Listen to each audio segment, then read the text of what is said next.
नमस्कार। आकाशवाणी जयपुर अजमेर से प्रस्तुत हैं प्रादेशिक समाचार।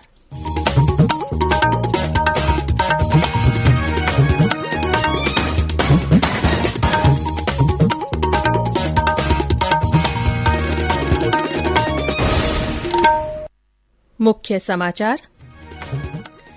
भर्तियों में धांधली रोकने के लिए कड़ी सजा के प्रावधान संबंधी विधेयक को विधानसभा की मंजूरी। धांधली करने वालों पर 10 करोड़ रुपए तक के जुर्माने का प्रावधान। भारतीय जनता पार्टी की ओर से राज्य भर में शक्ति केंद्र कार्यकर्ता सम्मेलनों का आयोजन। नीति आयोग ने जयपुर की निशा जैन ग्रोवर और बीकानेर की सुमिता घोष को वुमन ट्रांसफॉर्मिंग इंडिया अवार्ड से सम्मानित किया। और विश्व क्षय रोग दिवस पर प्रदेश भर में कई कार्यक्रमों का आयोजन। टीबी मुक्त राजस्थान अभियान की शुरुआत।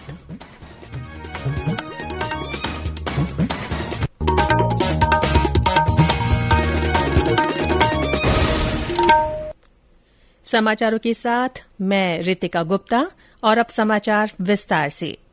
विधानसभा ने आज भर्तियों में धांधली रोकने के लिए कठोर सजा के प्रावधान संबंधी विधेयक को ध्वनि मत से पारित कर दिया। राजस्थान सार्वजनिक परीक्षा भर्ती में अनुचित साधनों की रोकथाम के अध्युपाय विधेयक 2022 में किसी भी तरह की भर्ती में धांधली करने वालों के खिलाफ कठोर सजा का प्रावधान किया गया है। विधेयक पर हुई बहस का जवाब देते हुए उच्च शिक्षा राज्य मंत्री राजेंद्र यादव ने कहा कि इस विधेयक के माध्यम से परीक्षा में अनुचित साधनों का प्रयोग करने पर परीक्षार्थी को 3 साल के कारावास और न्यूनतम 1 लाख के जुर्माने और 2 साल के लिए सार्वजनिक परीक्षा में शामिल होने से वंचित किया जाएगा। इसी तरह किसी अन्य व्यक्ति के परीक्षा में धांधली और अनुचित साधनों की संलिप्तता पाए जाने पर 5 से 10 वर्ष का कारावास और 10 लाख से 10 करोड़ रुपए तक का जुर्माना लगाया जा सकेगा।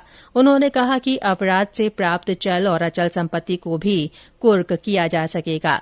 विधेयक पर हुई बहस में भाग लेते हुए प्रतिपक्ष के नेता गुलाब चंद कटारिया ने कहा कि नियम बनाने से अपराध नहीं रोके जा सकेंगे, बल्कि इसके लिए पारदर्शी व्यवस्था बनाए जाने की जरूरत है। अपनी बात कहते हुए श्री कटारिया व्यथित और भावुक भी हो गए। उन्होंने कहा कि इस विधेयक में कोचिंग संस्थानों पर लगाम लगाने की व्यवस्था भी की जानी चाहिए थी। विधानसभा में कल राष्ट्रमंडल संसदीय संघ की राजस्थान शाखा के तत्वावधान में संसदीय लोकतंत्र के उन्नयन में राज्यपाल और विधायकों की भूमिका विषय पर सेमिनार होगी।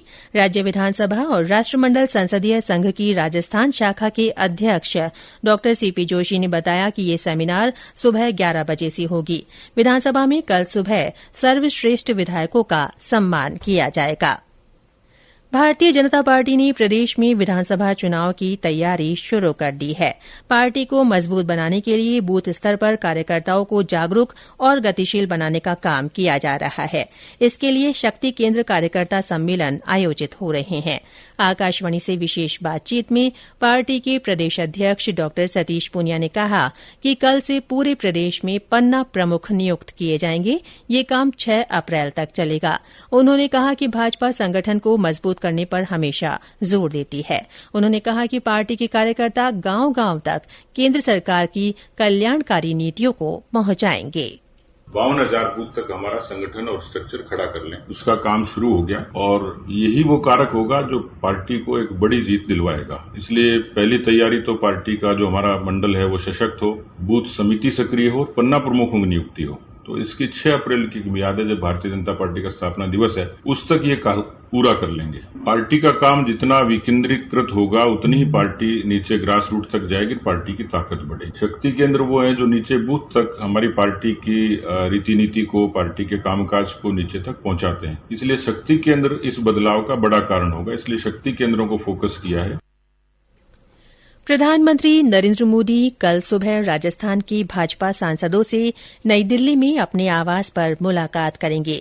प्रधानमंत्री से मिलने को लेकर प्रदेश के भाजपा सांसद उत्साहित हैं। एक समाचार एजेंसी ने सूत्रों के हवाले से बताया है कि प्रधानमंत्री से ये मुलाकात कल सुबह 8:30 बजे होगी।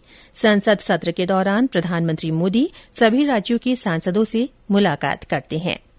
ये समाचार आकाशवाणी जयपुर अजमेर से प्रसारित किए जा रहे हैं। समाचार अभी और भी हैं, उससे पहले कोरोना जागरूकता संदेश।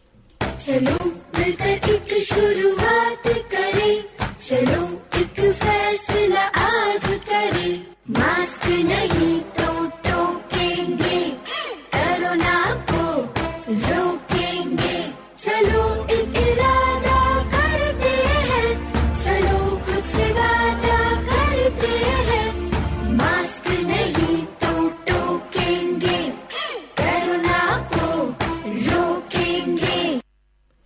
प्रादेशिक समाचारों में फिर से आपका स्वागत है। नीति आयोग ने जयपुर की निशा जैन ग्रोवर और बीकानेर की सुमिता घोष को वुमन ट्रांसफॉर्मिंग इंडिया अवार्ड से सम्मानित किया है। आयोग ने आजादी का अमृत महोत्सव के तहत 75 महिलाओं को पुरस्कार प्रदान किए हैं। निशा जैन ग्रोवर जयपुर वात्सल्य लिगेसी एजुकेशनल सोसायटी की संस्थापक है। वात्सल्य का लक्ष्य एक समावेशी और साक्षर भारत है और ये सभी बच्चों के लिए भेदभाव से मुक्त वातावरण बनाने की दिशा में काम करता है। सुमिता घोष रंगसूत्र क्राफ्ट इंडिया की संस्थापक और एमडी है। क्राफ्ट इंडिया का लक्ष्य ग्रामीण कारीगरों के लिए स्थायी आजीविका सुनिश्चित करना है, जिनमें से 80% महिलाएं हैं। सुमिता घोष ने आकाशवाणी से बातचीत में बताया कि उनका मानना है कि पारंपरिक हस्तशिल्प और वस्त्र ग्रामीण कारीगरों के लिए नियमित आजीविका और मूल्य सृजन का स्रोत हो सकते हैं। मुझे लगता है कि महिला को अपने आप पे विश्वास होनी चाहिए कि नहीं, मैं जो काम करती हूँ उसका वैल्यू है और इसीलिए इसमें इन्वेस्ट करना है। सबको ये महसूस हुआ और हमें एक गारंटी मिली है कि अगर महिलाएं एकजुट होके अपना काम करे, जिसमें संसाधन भी वो इकट्ठा करे, फिर सरकार भी कुछ मदद करते हैं, बाकी निजी संस्थाएं भी मदद करते हैं, तो अपने आय वर्धन के लिए, अपने आजीविका के लिए ये हस्तकला से काफी कुछ हो सकता है। प्रधानमंत्री नरेंद्र मोदी ने वित्त वर्ष 2021-2022 में 1 लाख करोड़ रुपए की वार्षिक खरीद करने के लिए government e market place jam की प्रशंसा की है। एक ट्वीट संदेश में उन्होंने कहा कि जैम प्लेटफॉर्म विशेषकर सूक्ष्म, लघु और मध्यम उद्यमों को मजबूत कर रहा है। ऑर्डरों की कुल कीमत का 57% इसी सेक्टर से आता है। प्रधानमंत्री ने आज दिव्यांग कलाकार आयुष कुंडल से मुलाकात की। उन्होंने कहा कि आयुष से मुलाकात करना उनके लिए अविस्मरणीय क्षण है। उन्होंने लोगों से दिव्यांग कलाकार की पेंटिंग देखने का भी आग्रह किया है।